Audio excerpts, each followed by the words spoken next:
untuk jumlah data yang paling banyak diketahui yakni orang dengan hipertensi atau tekanan darah tinggi.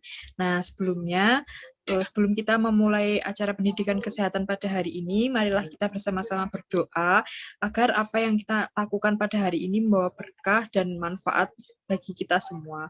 Berdoa dipersilahkan.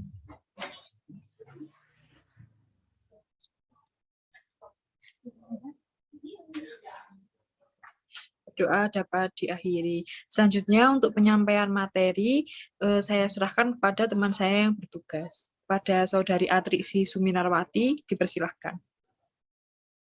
Baik, terima kasih atas Laras atas waktunya. Selamat siang Ibu-Ibu. Terima kasih sudah meluangkan waktunya pada acara hari ini. Nah, di sini kami akan mengedukasi apa itu hipertensi atau darah tinggi. Nah, darah tinggi itu sendiri merupakan suatu keadaan di mana tekanan darah itu melebihi dari batas normal. Nah, batas normalnya itu 120/80. Jika mengalami darah tinggi itu, batasnya itu mencapai 140/100, seperti itu. Nah, kemudian untuk komplikasi dari hipertensi atau darah tinggi itu ada seperti penyakit jantung, stroke, kemudian penyakit ginjal, dan juga ada kerusakan pada mata. Bisa juga terkena pada penyakit pembuluh darah tepi dan gangguan pada saraf. Kemudian bisa juga gangguan pada otak. Nah, untuk pengukuran dari, cara mengukur dari tekanan darah itu yang pertama, pasien harus dalam keadaan tenang dan juga rileks. Kemudian sebelum melakukan pengukuran itu disarankan kita kita buang air kecil terlebih dahulu. Kemudian hindari mengkonsumsi kopi atau merokok atau mengkonsumsi alkohol. Kemudian setelah itu bisa melakukan proses pengukuran tekanan darah seperti itu. Selanjutnya bisa dijelaskan oleh Laraswati.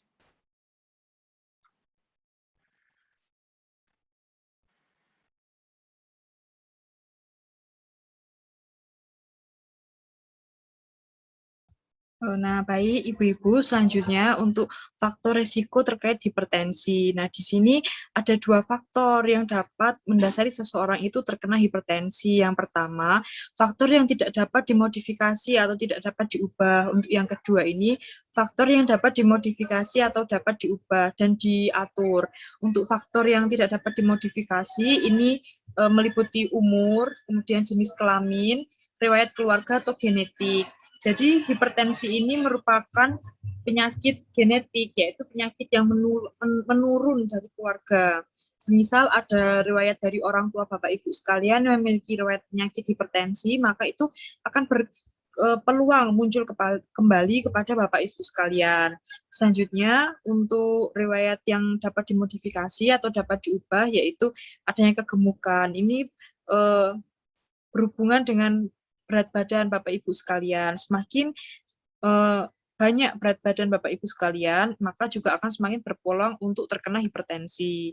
Kemudian untuk aktivitas merokok, kurangnya aktivitas fisik, kemudian konsumsi garam berlebih, kemudian dislipidemia, konsumsi alkohol yang berlebih, dan juga psikologi ataupun stres. Jadi stres ini dapat menimbulkan peningkatan tekanan darah juga ya Bapak Ibu. Kemudian selanjutnya ini, untuk mengatur pola makan Bapak Ibu sekalian, diharuskan Bapak Ibu yang memiliki penyakit hipertensi ini untuk membatasi konsumsi gula, yaitu maksimal itu 4 sendok makan per hari atau kurang dari 50 gram. Selanjutnya untuk kebutuhan garam itu dalam 1 hari dibatasi maksimal 1 sendok teh atau kurang dari 5 gram. Kemudian mengurangi makanan dengan makanan yang cepat saji atau makanan cepat olahan. Kemudian untuk konsumsi protein dan lemak, batasi daging berlemak dan minyak goreng, maksimal itu kurang dari 5 sendok makan per hari. Selanjutnya untuk konsumsi buah-buahan dan sayuran, ini anjurkan untuk dalam 1 hari itu mengonsumsi 400 sampai 500 gram buah-buahan dan sayuran per hari, atau setara dengan 1 buah apel, 1 buah jeruk, atau 1 buah mangga pisang, seperti itu. Selanjutnya ini ada tips untuk mengontrol hipertensi. Yang pertama, itu Bapak Ibu sekalian harus mengetahui tekanan darah rentang normal, yaitu 120 sampai 80 mmHg, kemudian untuk sering melakukan kontrol tekanan darah, kemudian tekanan darah tinggi itu sering tanpa gejala, jadi Bapak Ibu sekalian mungkin tidak merasakan kalau memiliki tekanan darah tinggi, tiba-tiba sakit kepala, kemudian matanya berkunang-kunang, hendak pingsan, seperti itu. Kemudian yang keempat, tekanan darah yang tidak terkontrol akan menimbulkan komplikasi. Dan yang kelima, pastikan ketersediaan obat di rumah. Nah, apabila Bapak Ibu sekalian ini sudah terdiagnosis terkena tekanan darah tinggi, maka diwajibkan untuk mengonsumsi obat anti tekanan darah tinggi yang didapatkan dari tenaga kesehatan itu rutin setiap hari. Kemudian yang ketujuh, obat penting untuk menjaga tekanan darah Anda. Kemudian minum obat teratur, kemudian mengetahui efek samping dari obat yang diminum, dan yang terakhir yaitu berhenti menggunakan obat-obatan bebas. Jadi obat-obatan yang dikonsumsi itu seluruhnya berasal dari resep dokter. Kemudian untuk komplikasi, ini sudah sesuai dengan apa yang dijelaskan oleh rekan saya tadi. Tekanan darah juga. Nah, ini Ibu-Ibu lanjutan dari pengukuran tekanan darah tadi. Jadi Ibu-Ibu di sini mungkin nanti akan ada beda ya, di mana pada saat melakukan tekanan darah dengan posisi berbaring maupun duduk. Umumnya pada saat melakukan pengukuran tekanan darah dalam posisi duduk, itu tekanan darahnya akan cenderung lebih tinggi, seperti itu. Nah, kemudian bagaimana ini cara pencegahan hipertensi? Kan di wilayah lingkungan RW 24 ini banyak yang terkena hipertensi. Nah, cara pencegahannya ini melalui program pemerintah, khususnya melalui Kementerian Kesehatan Republik Indonesia, itu diluncurkan sebuah pencegahan yang bernama CERDIK, atau singkatan dari cek kesehatan secara rutin, kemudian hidup asap rokok, jadi enyahkan tuh jauhkan asap rokok, kemudian rajin beraktivitas fisik, kemudian melakukan diet yang seimbang, istirahat yang cukup, serta kontrol stres.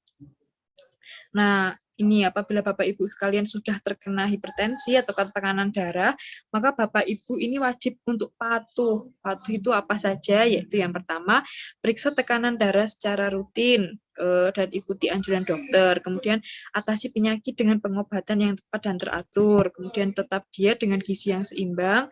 Kemudian upayakan aktivitas fisik dengan aman, dan yang terakhir atau yang H ini hindari asap rokok. Baik Bapak Ibu, sekian materi yang dapat kami sampaikan. Apakah ada yang ingin ditanyakan? Monggo.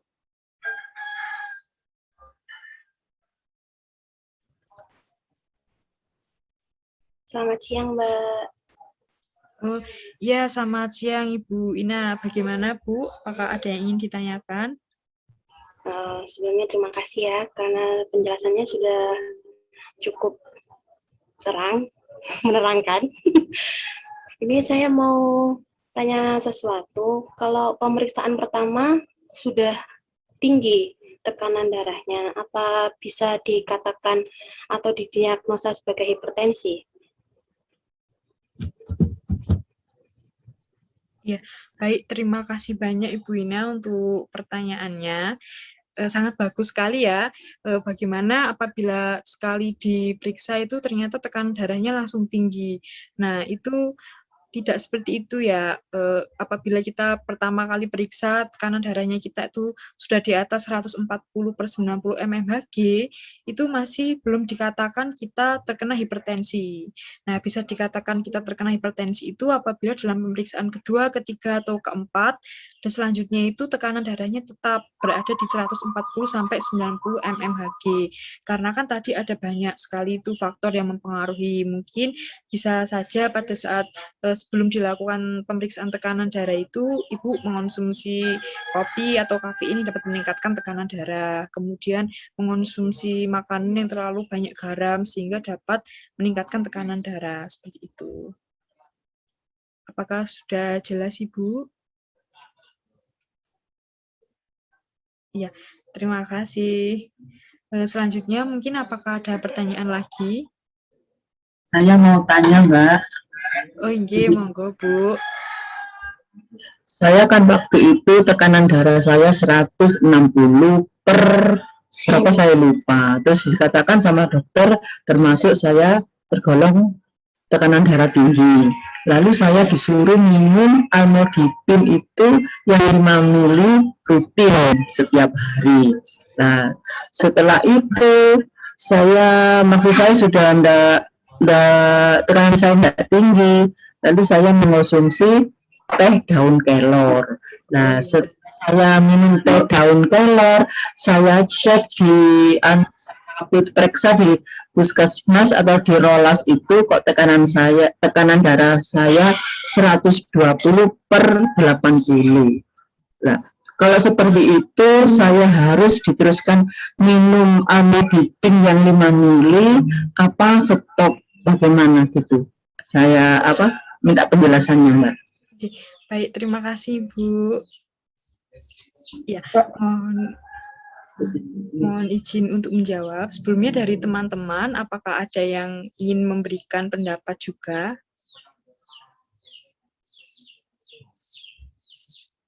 Ya, tidak ada ya, saya lanjut ya. Jadi tadi Ibu Sarmini memiliki riwayat tekanan darah tinggi 160 per... Oh ya, pernya lupa ya Bu. Nah, kemudian diresepkan sebuah obat amlodipin 5 mg setiap hari. Nah, ketika obatnya itu sudah bisa dikurangi, Ibu mengonsumsi namanya itu obat tradisional Bu, atau istilahnya tuh bisa dikatakan sebagai obat komplementer, terapi komplementer atau pendamping obat farmakologi. Nah, penggunaan obat komplementer dan obat-obatan medis ini, Bu, itu kerjanya itu saling mendukung, sehingga satu sama lain itu saling menguatkan. Nah, karena Ibu itu patuh pengobatan, sehingga tekanan darahnya dapat terkontrol dan kembali normal.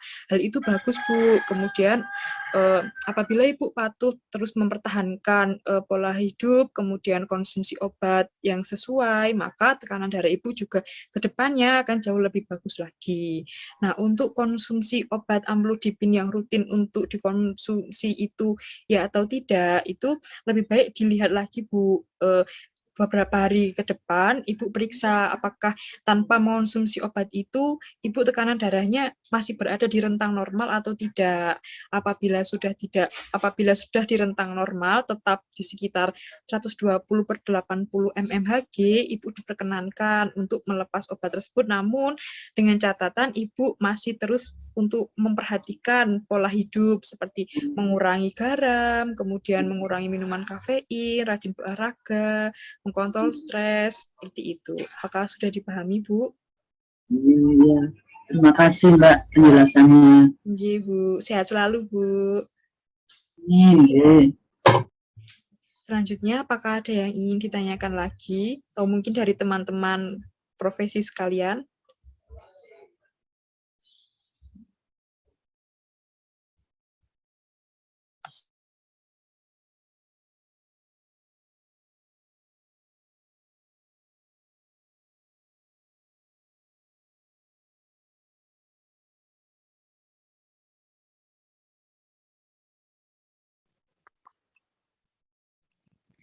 Kalau dari saya sendiri sudah cukup.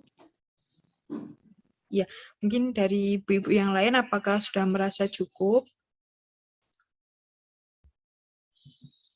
Ya, baik, kalau dirasa sudah cukup, sekian pertemuan kita pada hari ini. Semoga ilmu dan pengetahuan yang diberikan ini dapat bermanfaat bagi kita semua ke depannya. Terima kasih karena Ibu sekalian sudah bersedia menyempatkan waktunya. Saya akhiri, wabillahi taufiq wal hidayah. Wassalamualaikum warahmatullahi wabarakatuh. Waalaikumsalam warahmatullahi wabarakatuh.